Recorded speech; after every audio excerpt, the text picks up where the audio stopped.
Bom dia a todos. Hoje nós começamos mais um estudo do nosso Evangelho, que a cada semana nos auxilia nas nossas reflexões, nos nossos aprendizados.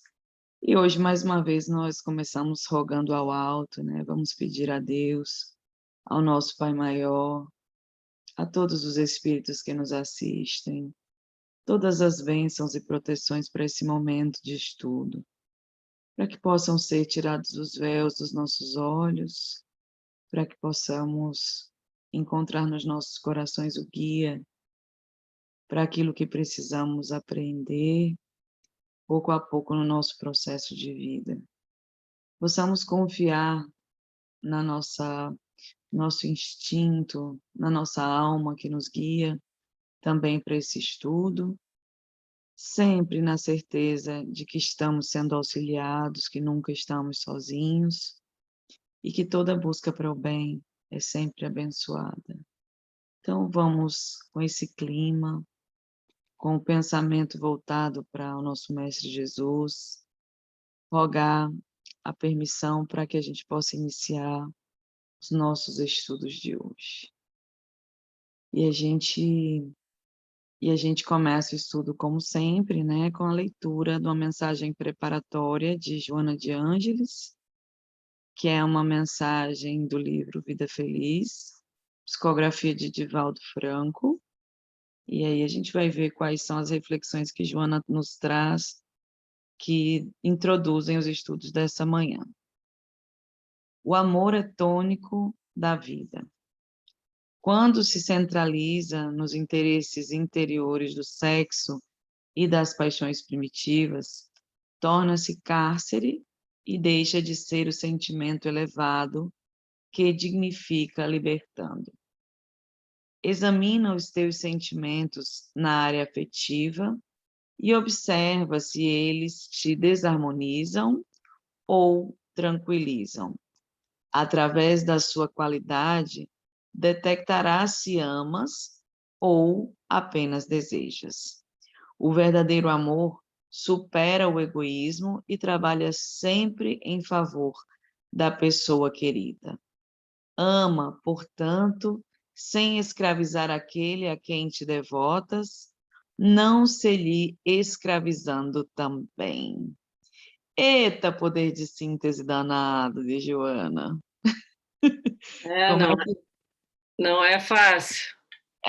eu fico pensando, como é que conseguem nessas linhazinhas só aqui, né, abranger as relações humanas de forma tão profunda, né? Porque quem, né, de nós aqui hoje ainda não está preso em algumas paixões primitivas, né? Seja ela qual for, o sexo, ou as coisas materiais, né? Ou, enfim, tudo aquilo que nós. Eu traduzo as paixões primitivas com tudo aquilo que nós não vamos levar daqui, né? Que não é o Sim, nosso desenvolvimento, aprendizado, isso tudo nós vamos levar daqui, né? Todo o é, resto que é material, né, apego, né? apego ou sentimentos, não vou dizer inferiores, porque são, do nosso nível moral é inferior, né?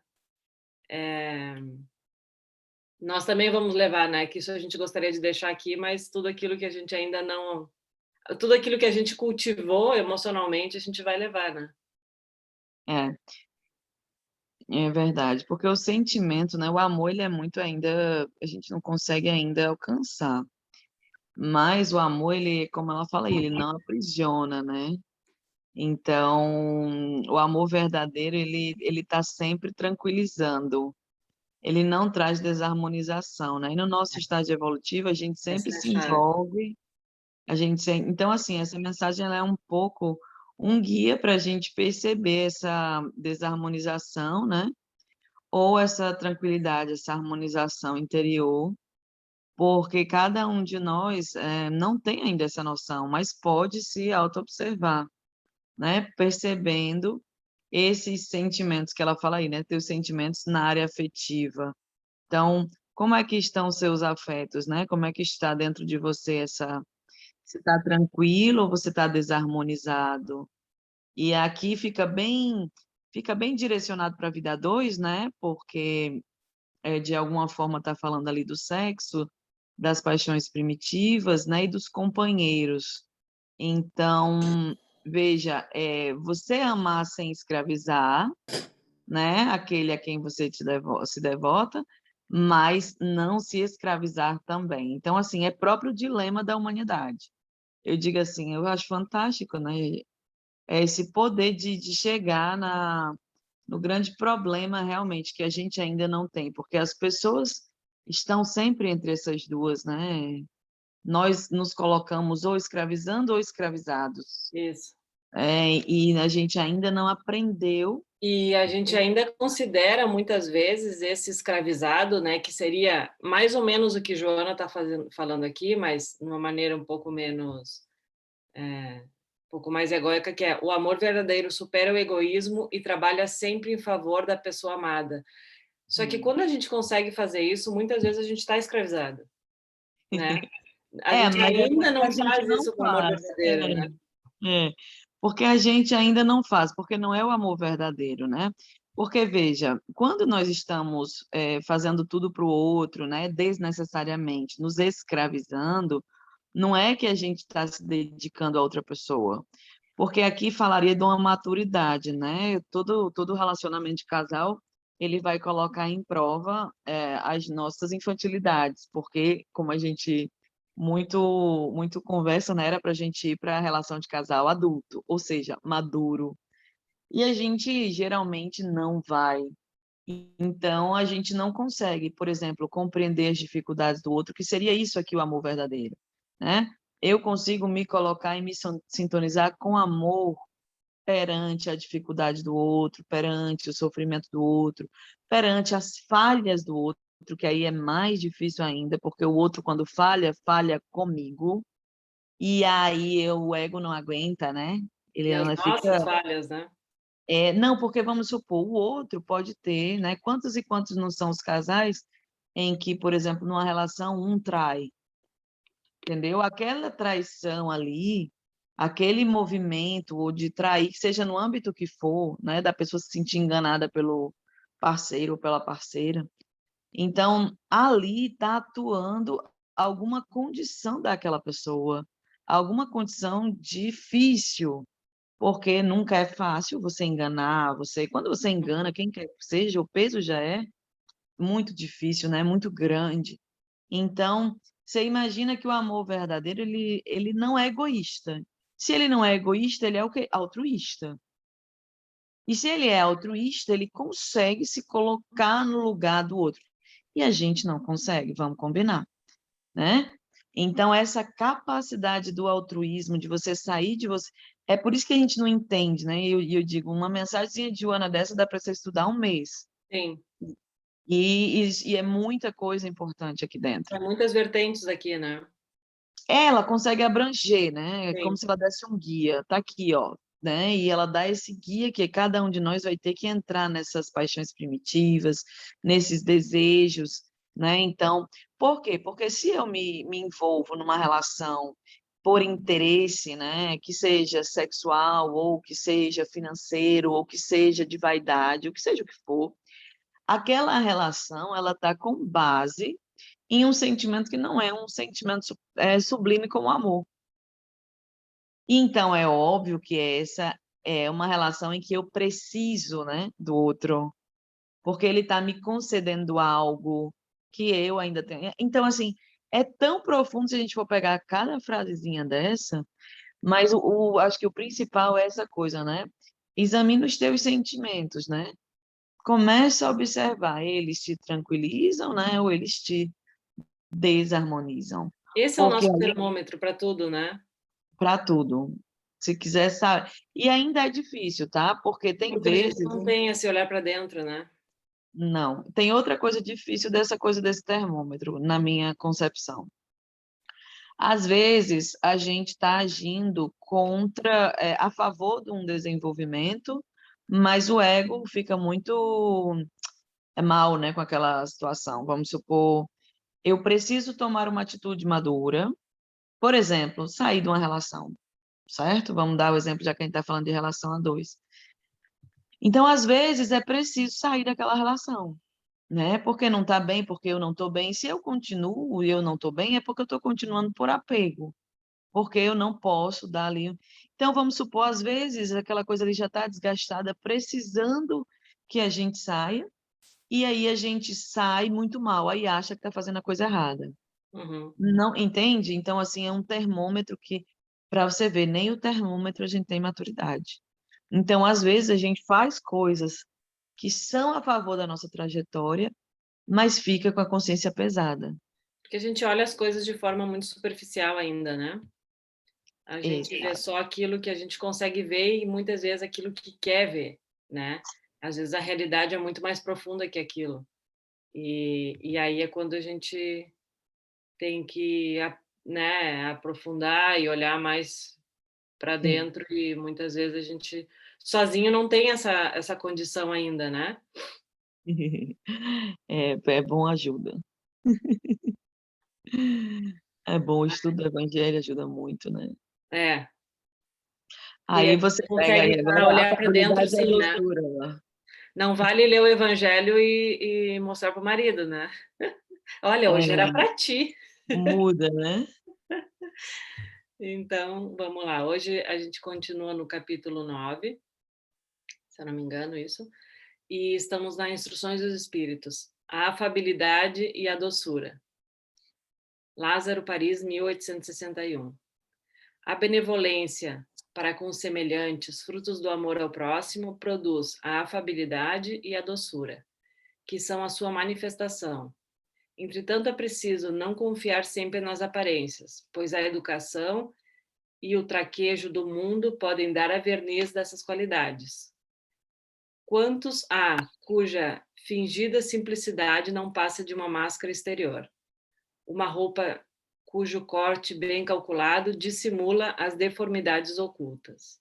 O mundo está cheio dessas pessoas que têm o sorriso nos lábios e o veneno no coração, que são doces, contando que ninguém as moleste, mas que mordem a menor contrariedade, cuja língua, dourada quando falam, cara a cara, se transforma em dardos envenenados, quando falam por trás. A essa classe de pertencem, ainda os homens são bondosos na aparência, mas tiranos domésticos, que fazem sofrer a família e os subordinados com o peso do orgulho do seu despotismo, como para compensar o constrangimento que lhe é imposto fora de casa. Não ousando se impor perante os estranhos que os colocariam em seu lugar, querem ao menos ser temidos por aqueles que não podem resistir-lhes. Envaidecem-se de poder dizer: aqui eu mando e sou obedecido, sem imaginar que poderiam acrescentar: mas seguramente eu sou detestado.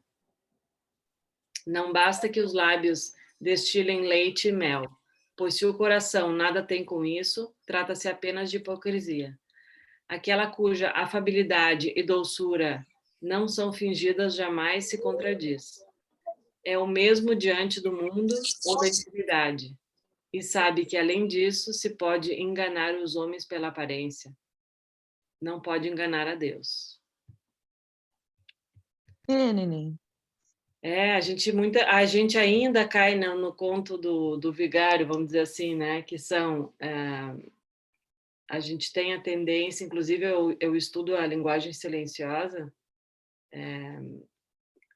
e é um estudo psicológico isso, né? Onde a gente tende a confiar em pessoas que sorriem mais, em pessoas que são mais agradáveis, que têm movimentos naturais mais leves, assim, menos bruscos, né?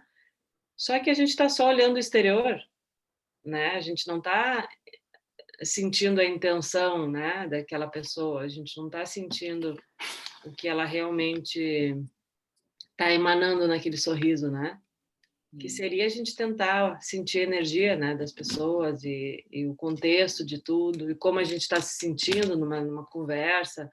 Pode ser para qualquer coisa, né? Pode ser para uma negociação no trabalho, pode ser em casa, quando O marido chega e está irritado, e a gente está sentindo que talvez ele não teve um bom dia, né? E a gente não dá esse tempo de experimentar essas sensações, né? Que seria a afabilidade, mais ou menos, e a doçura de tentar entender o contexto de tudo aquilo, né? Se o marido chega já com uma voz ruim, enfim, não tão amável, a gente já está com a arma esperando, né? Para responder aquilo. Basta, como disse aí no texto, né? Basta qualquer contrariedade que vem fora, toda aquela coisa que está mascarada, né? Toda a energia que está ali contida no interior e que a pessoa não consegue ainda comandar, né? Acho que é Então, importante a gente observar também essa questão de que quando a pessoa fala assim, ó, não, eu só falei isso porque eu estava brabo, né? Aquilo que a gente não tem no coração, a gente não externaliza nem quando está brabo, né? pois é, e quando tem essa máscara, né, é mais difícil ainda, porque chega uma hora que vai sair com mais descontrole, né? Então, é como o texto começa, a benevolência para os semelhantes é fruto do amor, né, que a gente falou um pouco antes, né? Enquanto a gente não conseguir trabalhar no nosso coração isso, ou a consciência, né, do que o texto fala aí também das vernizes sociais, né, que não adianta que a educação, ela pode dar a você a aparência de uma pessoa boa, né? E por isso que eu acho tão perigosa a educação, né? Então, a educação, ela pode te transformar em uma pessoa completamente distante da sua essência. E fala tanto aí, né, dessas coisas aí da tirania, né, em casa, quando as pessoas têm aquele movimento que parece que é uma coisa boa, porque eu tenho ali o comando de tudo, o controle de tudo, todos me obedecem, mas todos te odeiam também, né? Então, assim, a pessoa que se coloca como um tirano, como... Então, todos nós temos um pouco isso, né? Quando a gente está ainda envolto nessas nossas limitações. Então, como é que a gente vai procurar essa afabilidade, essa doçura dentro da gente? Né? É um processo. Nós precisamos construir, né, isso e não confiar também nas nossas aparências, né? Porque no do outro é fácil a gente julgar, né? Mas quando está agindo tirano em mim, quando é que as pessoas podem me odiar por esse tirano? E encontrar o equilíbrio é tão difícil, né? É igual na mensagem anterior, né? A gente muitas vezes está entre o tirano e aquele que não consegue ter autoridade, né? Então, é uma coisa ainda do processo evolutivo, né? A gente não consegue encontrar o equilíbrio. E, assim como na outra mensagem, né? O caminho que a gente consegue perceber que está bem é quando a gente está dentro dessa doçura.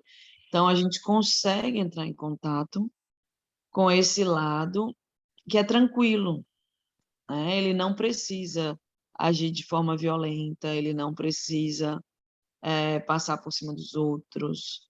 Então, dentro do processo evolutivo, a gente precisa ir procurando esse equilíbrio para a nossa vida, né?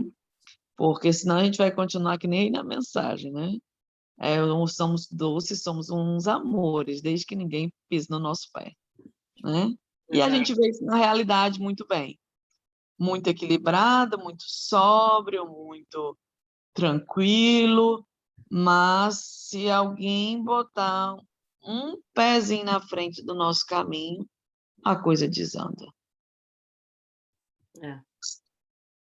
E a gente ainda vive numa... É como se a gente caminhasse em ovos, né, com relação aos nossos sentimentos e as nossas e o nosso estar em paz, estar bem, né? A gente vai, né, pisando em ovos, mas realmente muitas vezes a mínima coisa já nos tira desse trilho de paz e a gente tem ainda muita tendência de culpar o outro, né? Pode ver no trânsito, muitas vezes tu sai de casa, tu acha que tu tá bem, né? Ah, não, tô bem. o primeiro buzina que alguém, uma pessoa mais nervosa, vem atrás e dá, já é motivo para, né, Foi. acelerar, inclusive o corpo inteiro, né? Sabe quando vai acelerando aquela raiva e dali, se tu não parar aquilo na hora e falar, nossa, né? Será que eu já saí de casa nervosa e não me dei conta? Ou, né? Por que essa buzina tá, né? Qual o meu problema da autoridade do outro? Ou por que o outro quer me chamar atenção, né? Por que eu fico braba com isso? E às vezes é um erro nosso no trânsito, viu? Aí a gente fica com raiva. Exato. Tava aqui lembrando que aqui acontece muito, né? Que na Itália é uma coisa linda esse trânsito. Eu pensava que os brasileiros faziam confusão, mas aqui, quando eu vejo, é só as mãozinhas. É que italiano adora uma buzina, né? Meu Deus do céu, tô ainda me habituando, porque assusta, entendeu? Então, na hora que algo te assusta, você entra no estado de alerta. Então, se a pessoa tiver muito conteúdo ali, ela vai reagir mal. Né? Eu já estou me habituando, eu já fico esperando as buzinas agora. Mas, em geral, é como se a gente estivesse ali num nível de guerra mesmo, sobrevivência, né? Eu que passo, eu que sei, eu que vou. O trânsito é como a gente é na vida. Eu que dirijo Todo melhor que os mundo, outros, né? Só eu que posso buzinar para os outros. se o outro buzinar, não gosta, né? Então, É, revela muito bem o nosso estado interior, né? Nosso egoísmo, a nossa vontade de que o mundo gira ao nosso redor, a nossa raiva, né? Isso tudo é um bom lugar para se conhecer o trânsito, digamos assim. é. Um bom lugar para ver quando vem fora essas sombras ocultas, né? Então, Mas eu acho assim, esse estudo muito importante, né? E ele precede a paciência, que é um texto que eu amo pessoalmente, que é o nosso estudo da próxima semana. e É, ele precede, eu sou fascinada por esse estudo, eu nem sabia, mas já estudava já há bastante tempo quando comecei a estudar Joana de Ângeles. E eu sabia a paciência de cor, né? Porque é um texto que realmente me falava ao coração. E aí, quando eu comecei a estudar Joana de Ângeles, soube que esse texto é atribuído a ela, que tem aí um espírito amigo, que é como ela se apresenta de Valdo Franco, né? Como um espírito amigo. E esse texto da paciência, para mim, é fonte sempre de um ótimo estudo para a gente poder lidar com essas nossas dores interiores, né? Porque se a gente for ver, esse capítulo ele está tentando nos mostrar esse contraste, né? A gente buscar essa mansidão, buscar ser pacífico, encontrar o caminho para essa paz interior que a gente está lendo a cada texto. E aí, em cada texto, ele mostra, né, o caminho e ele mostra a nossa realidade. Esse texto que a gente leu, você vê como mostra a nossa realidade, né? Dos homens que são bondosos na aparência, mas tiranos, das pessoas que dissimulam, né? Que estão ali calculadamente dissimulando, que tem sorriso nos lábios e veneno no coração. Então, você vê, isso aí não está falando para os homens, né? Tá falando para a gente. Quantas vezes a gente não mantém o sorriso nos lábios, né? Com ódio, né? Naquela situação.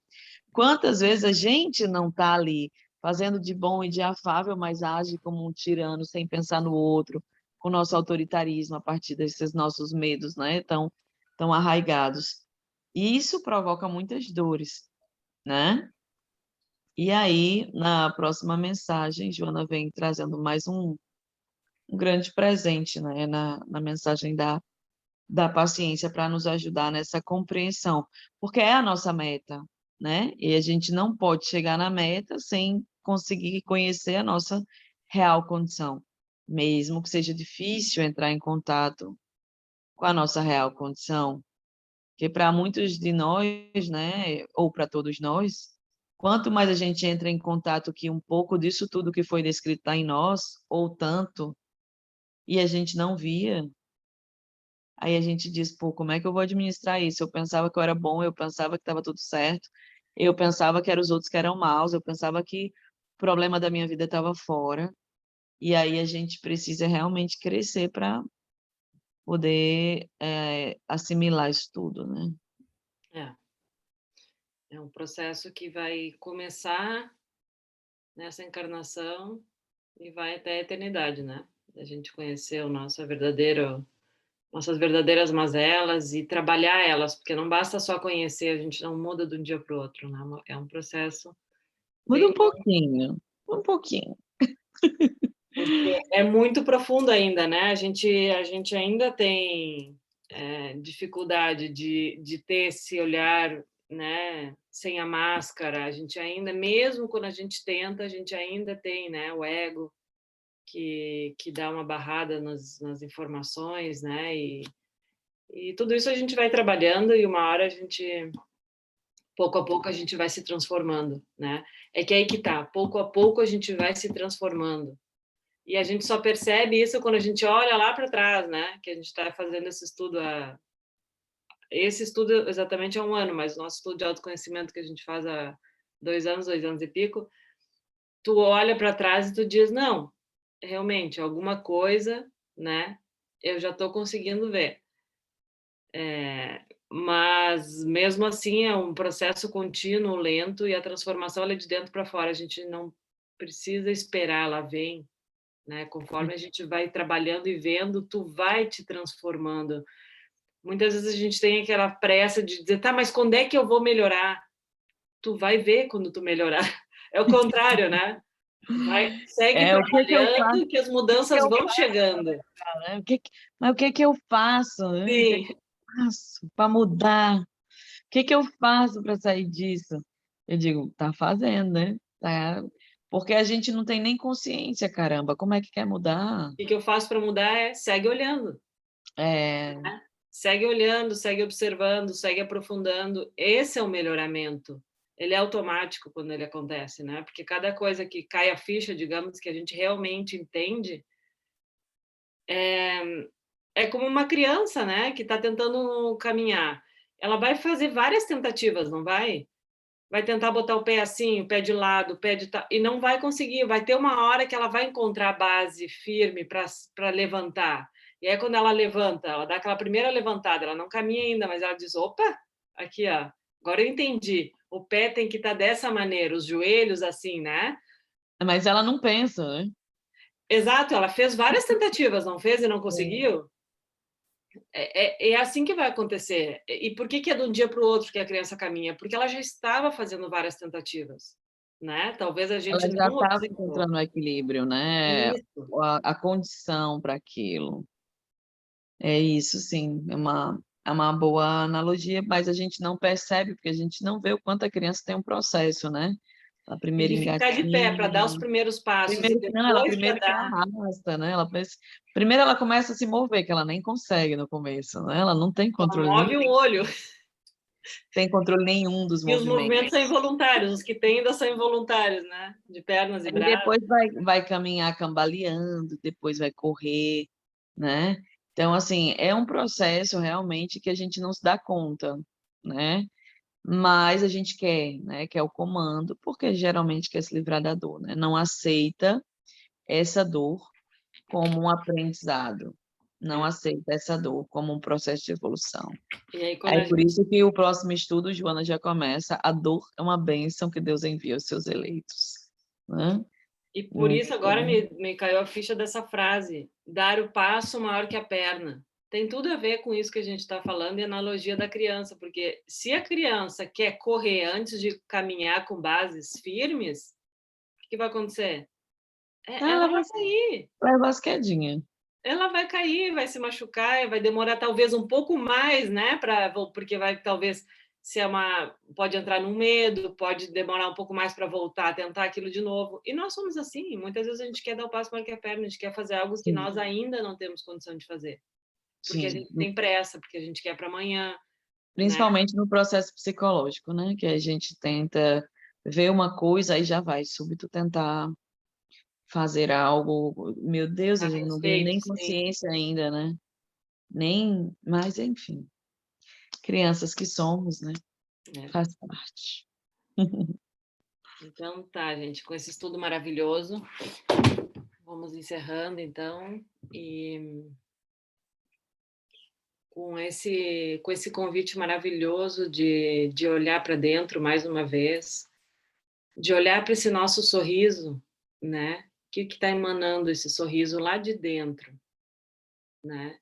Tem ainda uma certa maldade, tem rancor, ou tem o amor verdadeiro, né? Quando a gente está sorrindo para os outros, quando a gente está sorrindo por aquilo que a gente não acredita, por aquilo que a gente não vê, né? Então basta que a gente seja consciente, não precisamos parar de sorrir, a gente só precisa ser consciente o que está emanando esse nosso sorriso e começar a olhar para isso, né?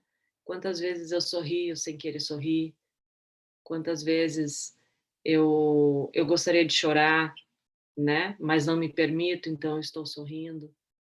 E esse é o autoconhecimento, é nos permitir pelo menos começar a ver o que sentimos, né? Para que ali, a partir dali, a gente comece a encontrar quem somos de verdade, por trás daquela máscara, por trás dos nossos medos, por trás de tudo aquilo que a gente ouviu falar, por trás de todas as crenças limitantes que nós ainda carregamos, né? Então, convidamos a todos a fazer esse mergulho para dentro de si mesmo, tendo a certeza que todos nós estamos sendo acompanhados, todos nós estamos no momento que a gente começa um processo desse, sem sombra de dúvida, nós temos muitos espíritos amigos que vão nos ajudar nesse processo, como aquela criancinha, para cada vez que a gente caia em si, né, que às vezes dói, que a gente saiba que a gente tem uma mão amiga que nos auxilia a levantar, que nos auxilia a voltar a dar esses primeiros passos, para que a gente siga no trilho do autoconhecimento, no trilho de quem eu sou, do melhoramento da nossa moral, independente do mundo ao nosso redor. Esse é um processo individual, silencioso e intransferível. Só cada um de nós pode fazer isso. Então, muito agradecida por toda essa legião de bons espíritos que aqui estão todas as quintas-feiras conosco, e na certeza que cada um de nós que está aqui hoje ou que futuramente vai ver esse vídeo também estará sendo acompanhado, também estará recebendo esse bálsamo de paz, de amor, que neste momento estamos sentindo. Muito obrigada por todo esse auxílio, por todo esse amor tão grandioso que nós recebemos e que, se a gente se permitir, a gente vai receber, vai sentir isso todos os dias. Então, com essa paz, com essa vibração de amor, agradecemos e até a semana que vem. Muito Que obrigada. assim seja.